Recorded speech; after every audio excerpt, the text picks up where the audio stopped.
point command is a pretty easy to use command. If I go to create, go to point, and you can just click to add points wherever I want them to be.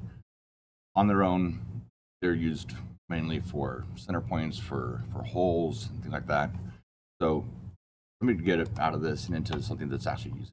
I'm going to go and turn off that other sketch. I want to turn on this piece of geometry I have here. I want to add a hole there, or I just want to identify some locations for holes. So I'm going to create a sketch on top of this piece, and then I can go into the point command, and I can come over, and it'll snap to the center point of that circle, or that fillet. Now I've created a point there that I can use to add a hole, or I can add another point there, and then dimension, whatever I wanted it to be for a position from sides or any other geometry to tell it that I want to put a hole right there. So that's a real common use of the point command.